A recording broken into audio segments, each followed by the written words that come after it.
So, hi guys, ayan, nagpakulo na tayo ng 6 liters ng water.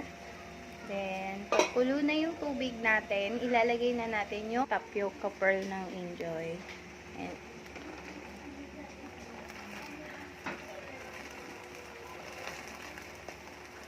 So, sa isang pack, 6 liters ng water dapat.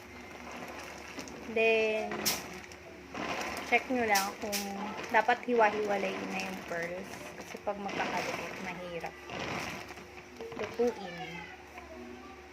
Then, after that, wait lang tayo ng 30 minutes. Haluin natin. So, yan guys. Haluin lang natin.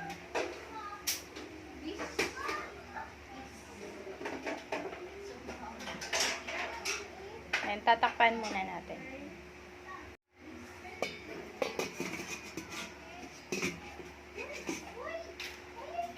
So, ayan guys. It's already 3:28. Then, mabalik tayo na after that 30 minutes. Mabalikan natin after 30 minutes.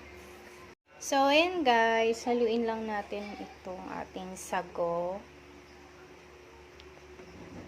Then,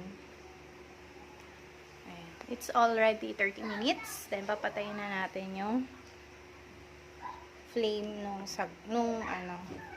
lutuan natin. Then, mag-wait ulit tayo ng 30 minutes, guys. Saka natin siya babanlawan ng water, tap water.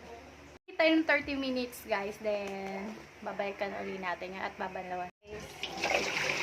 Ano na natin?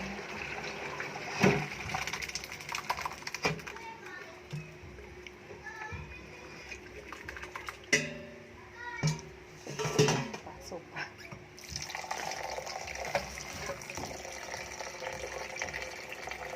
Ano lang natin ng water. Manlawan lang natin siya. Nilalagyan natin siya ng sugar.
So, ayan guys. Ito na yung ating pearl. Soft and chewy.